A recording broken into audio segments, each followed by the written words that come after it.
Hello guys. यार हमने पिछली वीडियो में हमने बात की थी पाइथन की हिस्ट्री की। पाइथन का इंट्रोडक्शन दिया था, पाइथन के थोड़ा बहुत फीचर के बारे में बताया था। अब इस वीडियो में यार हम थोड़ा सा आगे चलेंगे और थोड़ा सा कुछ नया सीखने को दिखेंगे। और जैसे पहला मैं बता रहा हूँ तुम्हें, कीवर्ड्स। की कीवर्ड्स क्या होते हैं? कीवर्ड्स यार एक ऐसे वर्ड्स हैं, रिजर्व वर्ड होते हैं। पहली बात तो ये, it is a reserve word.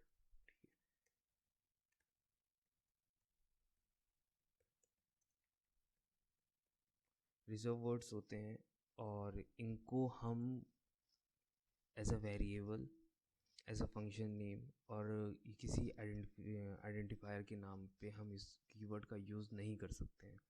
तो we can not use this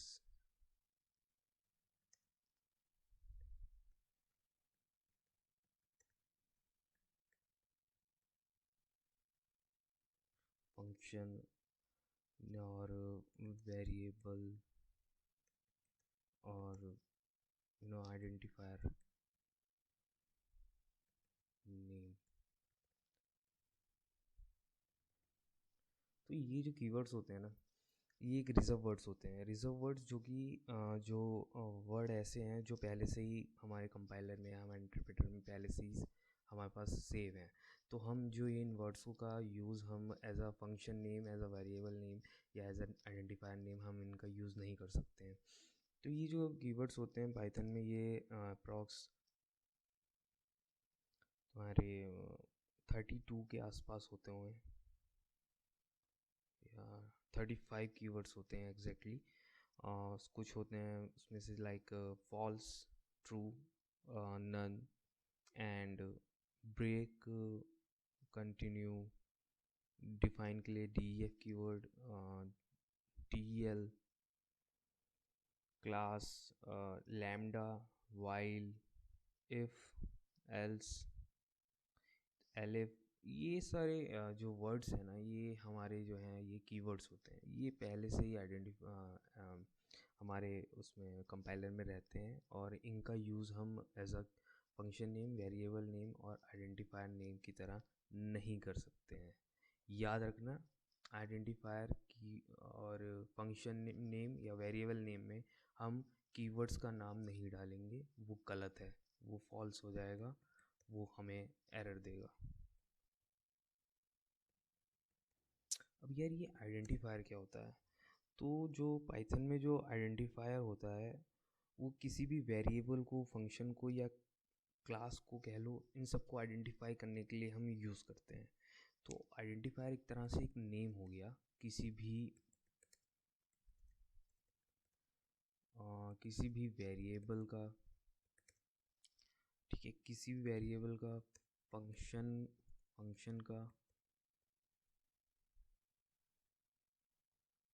class का या मॉड्यूल का, इन सब का जो नाम होता है उसे हम आइडेंटिफायर कहते हैं।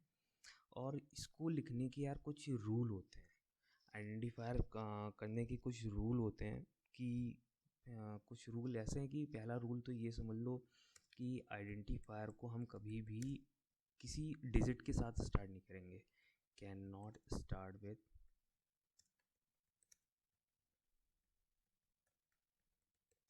डिजिट। तो यार किसी डिजिट के साथ हम इसे स्टार्ट नहीं कर सकते। जैसे हमने किसी आइडेंटिफायर का नाम मान लो 1A रख दिया, तो यार ये जो आइडेंटिफायर का नाम है ना, ये गलत है। ये नाम हो नहीं सकता, ये एरर देगा, ये वैलिड आइडेंटिफायर नहीं है। और दूसरा एक हो गया, जो आइडेंटिफायर है वो जो शुरू होना चाहिए वो या तो वो लोअर केस अपर केस के नाम से शुरू होना चाहिए। जो लोअर केस लेटर या अपर केस लेटर हो गए, इनसे शुरू हो। बीच में कोई अंडरस्कोर हो, like upper case letter and lower case letter in between. Then letter फिर आता है तुम्हारा अंडरस्कोर और फिर जो है उसे तुम उसके बाद कुछ भी लगा सकते हो। लाइक एग्ज़ाम्पल इसका मैं दे दूँ, लाइक एग्ज़ाम्पल इसका हो जाएगा ये, लाइक A_B। ये एक एग्ज़ाम्पल हो गया आइडेंटिफायर का, कि कैसे हम लिख सकते हैं आइडेंटिफायर। एक ऐसे लिख सकते हैं, ठीक है, या फिर हम लिख सकते हैं small_b। ये भी एक एग्ज़ाम्पल है आइडेंटिफायर को जो वैलिड होगा लिखने के लिए। या हम किसी आइडेंटिफायर का नाम एज अ नॉर्मल नेम लिख सकते हैं, लाइक सिटी। ये भी वैलिड रहेगा। किसी का वर्ड लिख दिया तो ये भी वैलिड है। _n लिख दिया तो ये भी वैलिड होगा, इसमें कोई वो नहीं है। तो हम आइडेंटिफायर कुछ इन तरह से लिख सकते हैं, A_B, small A_B, city, word या _n, ऐसे करके हम आइडेंटिफायर के नाम लिख सकते हैं। इसमें कोई दिक्कत नहीं होगी, ये वैलिड है। और तीसरा तो हमने बताया ही था कि जो भी हमारे कीवर्ड्स होते हैं, कीवर्ड्स को हम आइडेंटिफायर की तरह यूज़ नहीं कर सकते, ये वैलिड नहीं होगा। फॉर एग्ज़ाम्पल, अगर हमने किसी आइडेंटिफायर का नाम लिख दिया इफ़, तो यार ये वैलिड नहीं है क्योंकि इट इज़ अ कीवर्ड। तो ये एक कीवर्ड है जो कि वैलिड नहीं होगा, सीधे एरर दे देगा और सीधे लिख देगा, एरर दे देगा, लिख देगा, जो भी एरर देगा।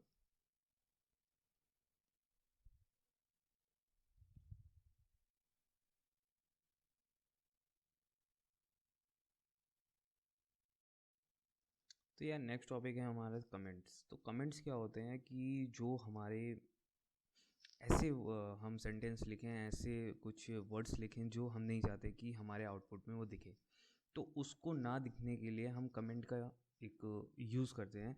तो एक हैश साइन का हम यूज़ करते हैं किसी भी वर्ड को या किसी भी सेंटेंस को कमेंट करने के लिए। तो हैश साइन का यूज़ हम करेंगे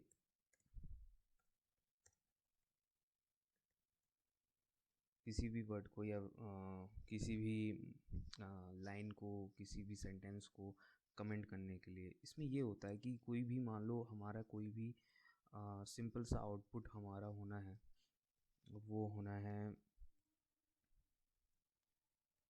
मान लो हेलो पाइथन। तो यार ये जो आउटपुट होगा ना, ये तो प्रिंट हो जाएगा, बट अगर मान लो मैं इसके आगे लिख दूँ hashtag this is a comment line, तो यार ये तो प्रिंट होगा, पर ये this is a comment line, ये चीज़ हमारी प्रिंट नहीं होगी। इसका रीज़न ये है कि इसके आगे हमने हैश लगा दिया, और हैश लगाने के बाद जो भी सेंटेंस या जो भी वर्ड होगा वो एज अ कमेंट यूज़ किया जाएगा, और जो इंटरप्रेटर है, जो पाइथन का इंटरप्रेटर है, वो इसे इग्नोर कर देगा।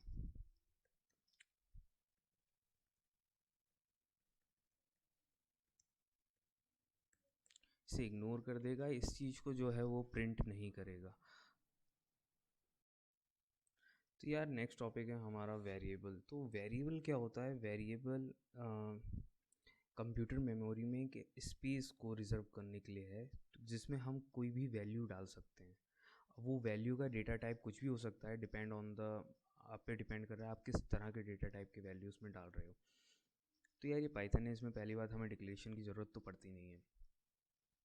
तो हम जैसे हमने ये डाला है कि कुछ एग्जांपल यहाँ पे लिए कि एक एज नाम का एक वेरिएबल बना है। तो ये जो एज है ये एक वेरिएबल बना है। ये जो वेरिएबल बनेगा इसकी कुछ ना कुछ मेमोरी बनेगी, जो मेमोरी इसके अंदर एलोकेट हुई होगी, और उस मेमोरी के अंदर ये जो वैल्यू है वेरिएबल की, ये वैल्यू है, इंट वैल्यू है, वो उसमें आ जाएगी। तो एक तरह से समझ लो जो इक्वल्स टू है, तो इक्वल्स साइन के जो लेफ्ट में है वो तो वेरिएबल हो गया, और जो इक्वल साइन के राइट में होगा वो उस वेरिएबल की वैल्यू होगी। और ये जो वेरिएबल है इसमें कुछ ना कुछ कंप्यूटर की मेमोरी बनेगी, जिस मेमोरी के अंदर वो वैल्यू स्टोर होगी। तो इसी तरीके से नेम भी एक वेरिएबल बना है, और इस वेरिएबल के अंदर जो मेमोरी बनी होगी उसके अंदर जो स्टोर हुई है वैल्यू वो है ये नाम कृष्णा। ऐसी एक वेरिएबल बनाया हमने प्राइस, और प्राइस के अंदर भी हमने जो है जो वैल्यू स्टोर कराई वो ये है 45.90। तो यार ये जो होता है ये वेरिएबल का काम यही होता है कि वेरिएबल जो है एक स्पेस क्रिएट करता है मेमोरी के लिए, और उस मेमोरी के अंदर जो वेरिएबल की वैल्यू होगी वो आके उसके अंदर रह जाएगी, और इसी इसी इसी काम के लिए होता है वेरिएबल। तो यार नेक्स्ट टॉपिक है हमारा ऑपरेटर। ऑपरेटर क्या होता है, ऑपरेटर का इस्तेमाल क्यों होता है, ऑपरेटर किस काम के लिए है हमारे पाइथन में। तो ऑपरेटर या तो एक सिंबल हो सकता है या एक कीवर्ड है जो कि हम यूज़ करते हैं किसी भी ऑपरेशन के लिए, जो कि हम एक वेरिएबल पे या वैल्यू पे हम कोई जो ऑपरेशन कर रहे हैं उस पर इस्तेमाल होगा। तो जो भी हमारे पास वेरिएबल होगा या उसकी कोई वैल्यू होगी, तो उसके ऊपर जो हम ऑपरेशन कर रहे हैं वो जो ऑपरेशन का जो उसमें एक सिंबल होगा, उस सिंबल को हम ऑपरेटर कहते हैं। तो जो पाइथन में जो ऑपरेटर हैं वो यूज़ करते हैं हम ऑपरेशन परफॉर्म करने के लिए, जिसमें से कुछ हैं जैसे assignment operator, arithmetical operator, relational और कंपैरिजन ऑपरेटर, लॉजिकल ऑपरेटर और बिटवाइज ऑपरेटर। ये कुछ ऑपरेटर हैं जो कि हम पाइथन में यूज़ करते हैं कि बताया मैंने जैसे वेरिएबल या वैल्यू पे, किसी भी वेरिएबल या वैल्यू पे ऑपरेशन परफॉर्म करने के लिए। तो अब हम बात करेंगे यार अर्थमेटिक ऑपरेटर की। तो यार जैसे नाम सुन रहे हो अर्थमेटिक ऑपरेटर, तो ये अर्थमेटिकल ऑपरेशन के लिए हम इस ऑपरेटर का यूज़ करते हैं। जैसे एडिशनल, सब्ट्रैक्शन, मल्टीप्लिकेशन, डिवीज़न और भी बहुत से ऑपरेशन होते हैं। तो जैसे हम पहला देख रहे हैं यार, एडिशनल ऑपरेटर है, जो प्लस साइन होता है ये एडिशनल ऑपरेटर होता है। किसी भी दो यूनरी प्लस के लिए या दो ऑपरेंड को ऐड करने के लिए हम जो है इसका एडिशनल ऑपरेटर का यूज़ करते हैं। सब्ट्रैक्शन के लिए जो ऑपरेटर है,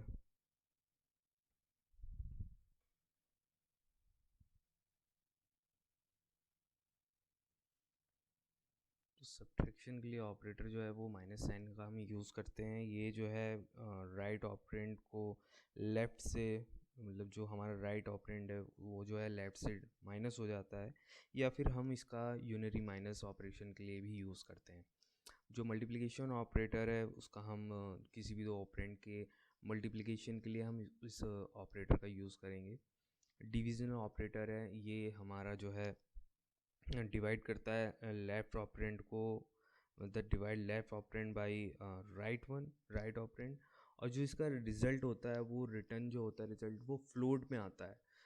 मतलब होल नंबर में नहीं आएगा। लाइक हम अगर 2 को 5 से डिवाइड करें तो हमारा जो रिज़ल्ट आना चाहिए वो 5 को 2 से डिवाइड करते हैं तो 2.5 आता है। लेकिन जो ये फ्लोट है इसमें यही आंसर आएगा। तो ये नॉर्मल डिवीज़न ऑपरेटर है, जो इसका रिटर्न जो होगा रिज़ल्ट एज अ फ्लोट होगा। उसके बाद आता है मॉड्यूल ऑपरेटर। ये ऑपरेटर में क्या होता है कि इस ऑपरेटर से हम पर्टिकुलर जो हमारा जो लेफ़्ट वाला है वो राइट से डिवाइड होने के बाद जो है हमें एक रिमाइंडर एज अ रिज़ल्ट हमें प्रोवाइड करेगा। जो फ्लोट डिवीज़न होता है ऑपरेटर, वो जो रिज़ल्ट इसमें आता है वो होल नंबर में आता है। लाइक जैसे मैंने पहले बताया कि 5 को अगर हम 2 से डिवाइड करेंगे तो 2.5 आंसर आएगा। पर जब हम फ्लोर डिवीज़न ऑपरेटर का यूज़ करते हैं तो इसका आंसर सिर्फ 2 आएगा, 2.5 नहीं आएगा, क्योंकि इसका आंसर फ्लोट में नहीं आता, होल नंबर में इसका आंसर रिटर्न होता है। और फिर हमारे पास आता है एक्सपोनेंटल ऑपरेटर। इसमें ये होता है कि जो हमारी लेफ़्ट ऑपरेंड होते हैं उसकी जो वैल्यू रेज होती है वो सॉरी यहाँ पे मैंने ऑपरेंड गलत लिखा है, ये ऑपरेंड नहीं होगा, ये होगा ऑपरेड ऑपरेंड। तो जो लेफ़्ट ऑपरेंड होता है उसकी जो पावर होती है वो राइट में लिखी जाती है। और एक्सपोनेंशियल का काम ये है कि लाइक इसका एग्जांपल ये हो गया 2 रेज पावर 2। तो इसका जो आंसर आएगा वो 4 आएगा, मतलब जो पावर का साइन है वो ये हो गया। तो जो लेफ्ट ऑपरेंड है उसकी जो पावर रेज़ हुई है हमारी राइट में 2, तो इन दोनों को सॉल्व करने के बाद जो आंसर आता है वो इसको रिटर्न करता है।